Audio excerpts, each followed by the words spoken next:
Hey, I'm Victor Lucas. This is my buddy Johnny Millennium. You are watching Film Fury, and we are finally together after Avengers Infinity War has come out and conquered the planet. Wow, it is the biggest opening of all time.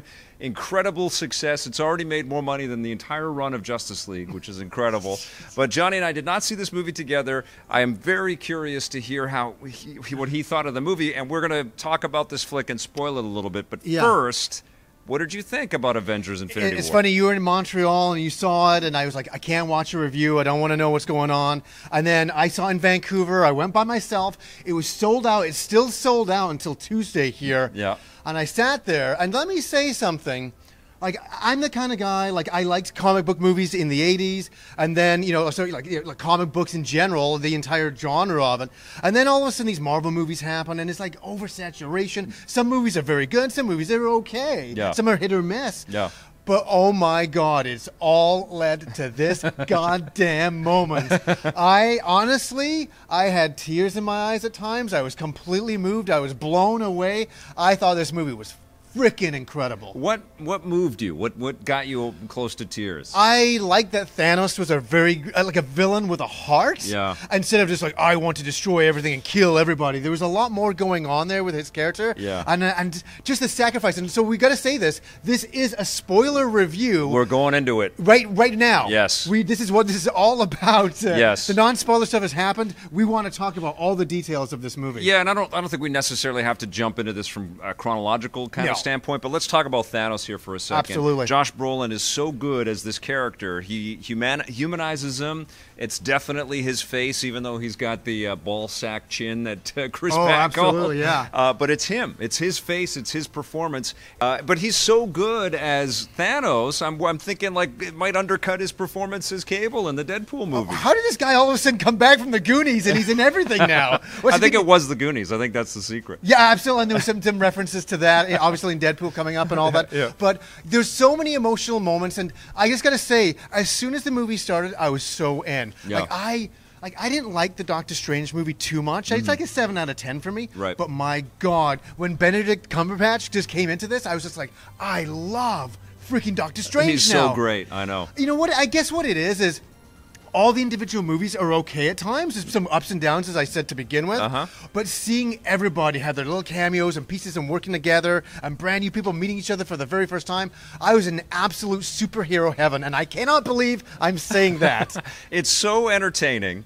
It does, and I said this in my review, that it does feel like it's a movie that if you haven't seen it in the context, it will feel like half of a movie. It will feel like, like you're missing huge elements. You definitely need to see it. And, there's, like, the New York Times has this famous review out right now where they're basically saying it's a commercial for other Marvel movies that have already come, completely missing the point on it. Who said that? Some ridiculous reviewer who's trying to judge this movie against every other movie. And the thing is this is a singular achievement. Nobody has ever made anything close to this. This has never been done before. Or as successful as this. This is the culmination of a 10 years worth of work. Yeah. And all of the, 18 other movies. So you can't see this in isolation. You can't judge this as a separate thing. It needs to be this joyous kind of Could you imagine celebration. walking into the theater, never seeing any of the last movies in the last 10 years and sitting down and be like, I still think it would be great. Oh, it's though. still entertaining. Yeah, you'd still be like, oh wow, all these superheroes are working together. I don't know all these guys, but this is. And this is the thing that always gets me with people criticizing superhero movies. It's like these characters have been around for decades. They've had so many different stories. And we can jump in and enjoy these moments and enjoy these things if it's done with the love and the care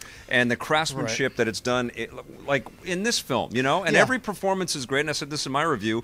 If any of these performers weren't great, that would be the weak link that we would be pointing at. There's no weak links in this movie. There is not. Not one. Not effects. Not not characters. Not script. Not one line that I was like, ooh, that's a little cheesy, like nothing like that. Impossible. The one thing that I find interesting is that as we started talking about this, that in the 80s I was a big comic book fan. Yeah. And then we get into this modern day comic book movie stuff. Yeah. And a lot of characters and stuff. I watched Age of Ultron the other night to warm up, and I was like, Red Scarlet. I'm like.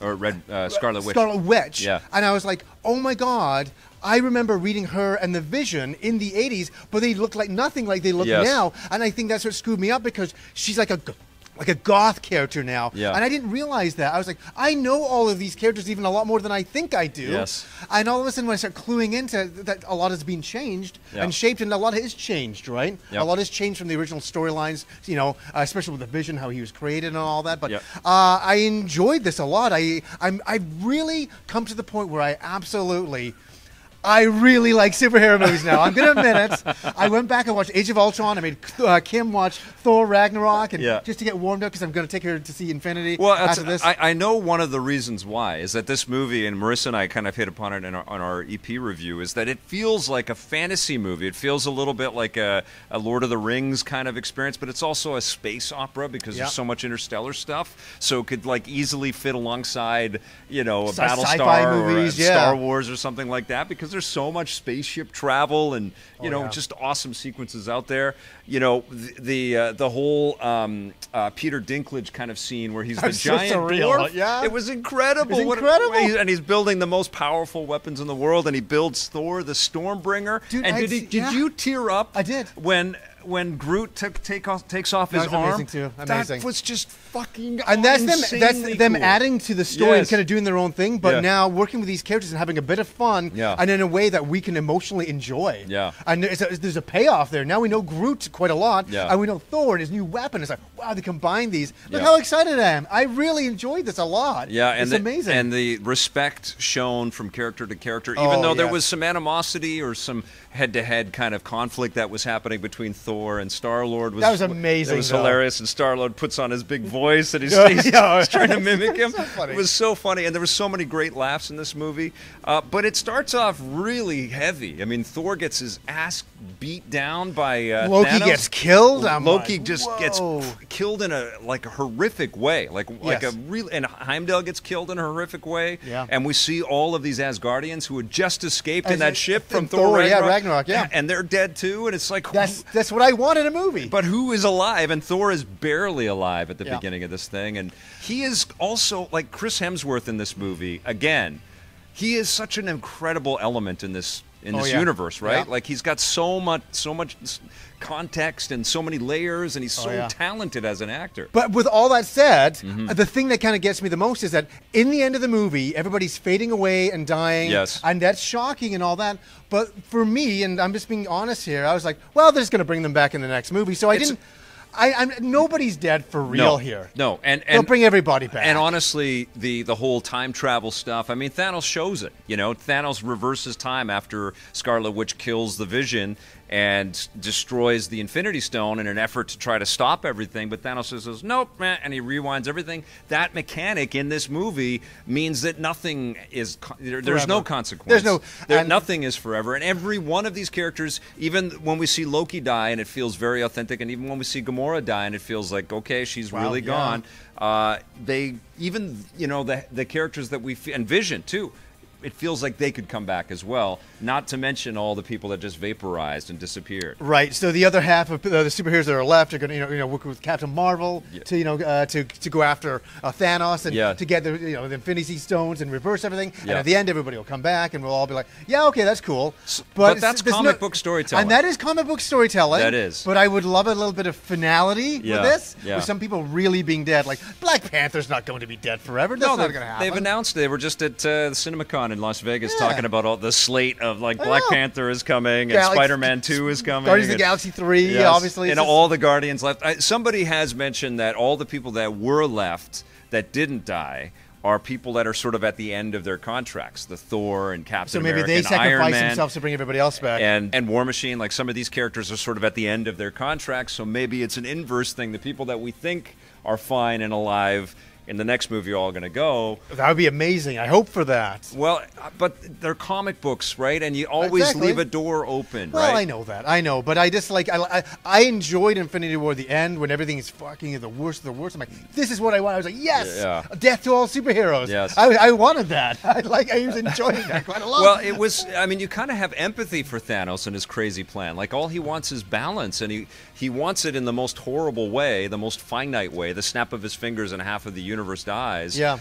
But, you know, there's a there's a reason for that. You know, where Marvel's had an issue, I think, with their villains, kind of painting a really clear picture why they're so villainous, why they want to do what they want to do. And Thanos is like, he's like Judge Dredd in a way. He just wants to take care of humanity with him, even though it's a flawed kind of humanity, even though he's an alien. Yeah. You know, it's something that we can relate to, I'm saying. Absolutely. What I hate is, and why I've hated some superhero movies is, it's always a bad guy appears, he's just bad. Yeah.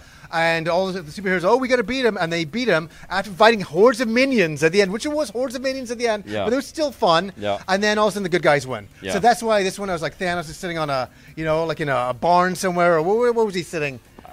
He went back to, I think, his home planet or whatever. His home planet he's overlooking everything, and to one of his cabins, and he's reflecting. But he also had this really cool moment, this moment of stillness where he re-finds Gamora as a little kid as well, where they're walking along. Where she's a part of all of that. Yeah, I guess he goes back to that planet where they found the Soul Stone. And he re-sees her again and has that quiet moment without the Infinity Gauntlet. And the Infinity Gauntlet is also all screwed up after he does all of that stuff as well. If you notice, it's all burning and charred and everything. Oh, wow, I'd have to watch it. You've watched it twice, right? He has destroyed it. And so I think there's some significance there. I loved all the Wakanda stuff as well. Wakanda plays a huge part in this thing. Well, it just seems like 2 seconds ago we were watching Black Panther, then we're seeing this again. Yeah. And it just seems like 2 seconds ago we saw Thor. Yeah. So it felt like we were seeing a lot of old friends coming in, and I was just like that's when I said, when I saw like Doctor Strange show up and Tony Stark and all working together, I was like, this just feels like friends that we spent 10 years getting to know, and this is the payoff,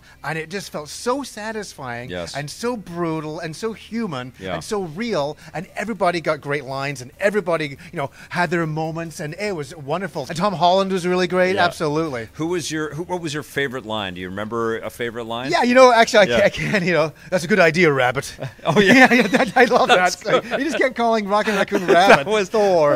That was so good. And man. what was funny is that Rocket Step on it, Rabbit. Yeah, Rocket Raccoon kind of like looked up to him so much that he accepted it and didn't say, "Hey, screw you! Don't call me that." He didn't even say it. He just like, yeah. He just took it. I'm Rabbit. Yeah, I'll be your Rabbit. I noticed that, and I love that, and I also loved his interchange with Winter Soldier. He's like, "How much for that gun?" Yeah. How much for your arm? Yeah. And the guy, Winter Soldier, just looks at him and walks away, and he goes, "I'm gonna get that arm." It was so good. There's so many good moments. So many laughs too. Really, right? and I think that's what I've always enjoyed about great movies. Like you watch a movie like Total Recall, it's not about the action. No, I'm not talking about the remake. The remake sucked completely. I'm talking about the original. Like that's a science fiction movie that's kind of serious. Yeah, and aware of itself, and it's aware of itself. Yes, and he did that with RoboCop as well. Exactly, but it was humor underlining the whole thing, and that's what happens here. I want to go into a movie and laugh, and then get serious, and go on this emotional roller coaster ride. Dude, I mean, like in the face of impending doom, we have aliens coming in and just destroying everything. That's the other thing I was going to say too, is all the henchmen for Thanos were kick-ass as well. I love the Maw. Yeah. You know, he's like, you're underpowered and you're going to go out here, and I'm going to take. He was incredible, and like Robert Downey Jr.'s first line is, "Earth is closed. You have to go." Yeah, that's great. It was just fantastic. In the face of just real menace, they had the ability to, you know, carry themselves with a sense of humor. And then, you know, Star-Lord does lose himself, and he screws it all up. He screws it all up, but from an emotional place, which also makes him more grounded and human, and not just a kind of a gag and not just a joke. Yeah. Which added tremendous layers there. And I got to say, my favorite line in the whole movie is when Scarlet Witch comes down and she picks up all of those giant sort of drilling things. Yeah, they're slicing up everybody, and she picks them up and hurls them everywhere. And then Okoye says, "Why was she up there? Why wasn't she down here fighting everyone?" Because she's so fucking badass. She's so into everything, absolutely kicking everything. And the thing is, there's 1,000 amazing lines in this. So many good, Like, I will honestly watch this movie quite a few more times. Me too, And look how well the movie's doing. As I was saying earlier on, that it's sold out here in Vancouver. Yeah. Well, at least in my little local area. Dude, a theater that I like to go to till like Tuesday, Wednesday. It's the highest grossing opening in history. It just trounced Star Wars. It's crushing. It's massive. It deserves it.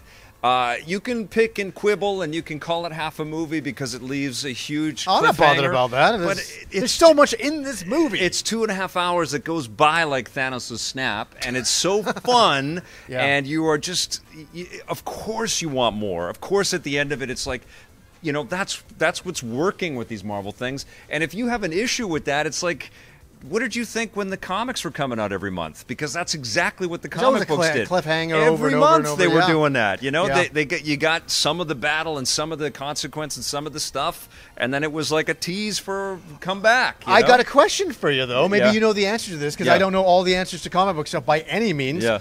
Where was Ant-Man?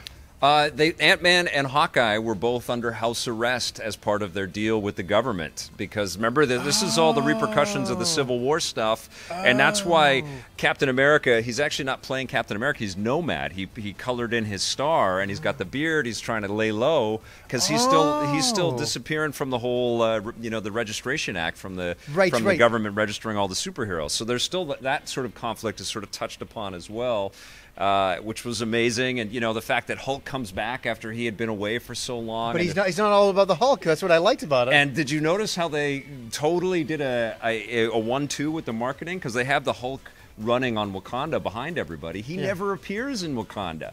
It's Bruce Banner in the Hulk suit. Yeah. But in the ads, in the commercials that are running, it's the Hulk running behind them. But in the movie, it's actually the Hulkbuster armor. Yeah. So they changed the visual effects. They switched it up. They were doing a lot of that I think to misdirect and to sort of give viewers as much surprise as possible. I know. I've never gotten to the end of a superhero movie, and I was like, oh my god, I got to see the next Avengers movie. Even I got to see it. Even the after credits scene, which is just like, oh my god, I can't wait for Captain Marvel. It was really well made, really well done, and Sam subtle Jackson, and perfect, so cool, and this crazy cosmic pager that he's got to page Captain Marvel in the 80s, or I guess she's in the 90s. I can't wait to see what they do with that. I can't wait. Brie Larson is going to be. She's an amazing actor. I think she's going to be a phenomenal superhero, and clearly the most powerful superhero we've seen. Oh yeah, who's going to get back the Infinity Stones for sure? She's going to have a major role in the next movie for sure. So what did you think of the Iron Spider?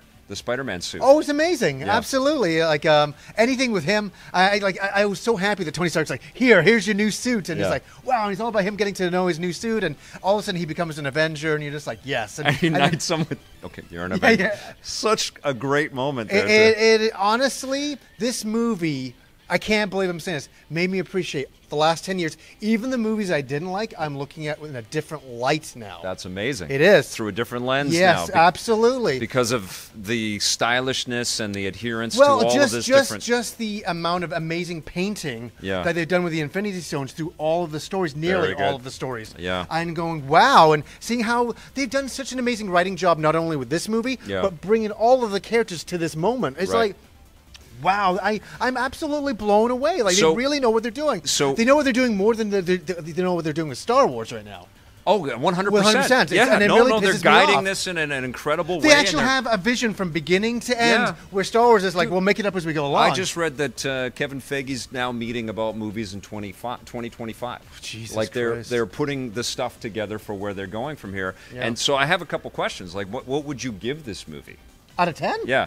Oh, honestly, a 9.5 out of 10 for me. Not a 10? Not a 10. No. Like, it's really good. I'm happy with 9.5. I think that's a good score. Yeah, for sure. Yeah. Okay. I'll be curious if any superhero. I guess Dark Knight made it. Give it a 10. I gotta say, I may give this movie a 10 out of 10 in time, but I need the test of time. Great example. I watched The Age of Ultron the other night. Amazing movie. For the second time. The first time I didn't care for it. Second time, oh my God, did I appreciate it way more? I would have upped my score. Yeah. And so sometimes with these movies, you need to watch them a few more times. Yeah. Even Thor Ragnarok, I watched it again second time. I didn't even give it a higher score than I originally gave. I had so much fun watching it. It is terrific. And so maybe I'll give this movie a 10 out of 10 in time. I don't know. Spider-Man Homecoming, I've got that on 4K Blu-ray, and I've watched that again, and it's incredible. It's fun, This is just a real gift that Marvel has given. So 9.5. So the question I think that we all have as now you're a super fan, you're in that super fan. These characters are coming back in a year in the next Avengers movie. We don't know what the title is going to be. Some of them may die. Are you good with that? Are you good with that being the last Captain America movie with Chris Evans and the last? It's sad to see the end of Tony Stark, man. The last Tony Stark. It's possible. Like that might be. Oh, I think it's very possible. I know that Robert Downey Jr. does not want to do any more. I think he's done. He's making a ton load of money. He's the highest paid actor, isn't he? In Hollywood by now. I think he is the highest paid actor. Yeah. Well, The Rock. Well, on The Rock, good Lord, let's bring The Rock in. Well, he's going to be Black Adam in the DC universe. Too bad. Yeah. Oh, well. Yeah. So, yeah, a fantastic movie, and you're still at a 10 out of 10. I am. Yeah, no, like, and a big chunk of my score is just related, as it was with previous Avengers movies and Civil War and Winter Soldier, just to the impossibility of the effort, you know, like getting all of these pieces right. And it's just so remarkable.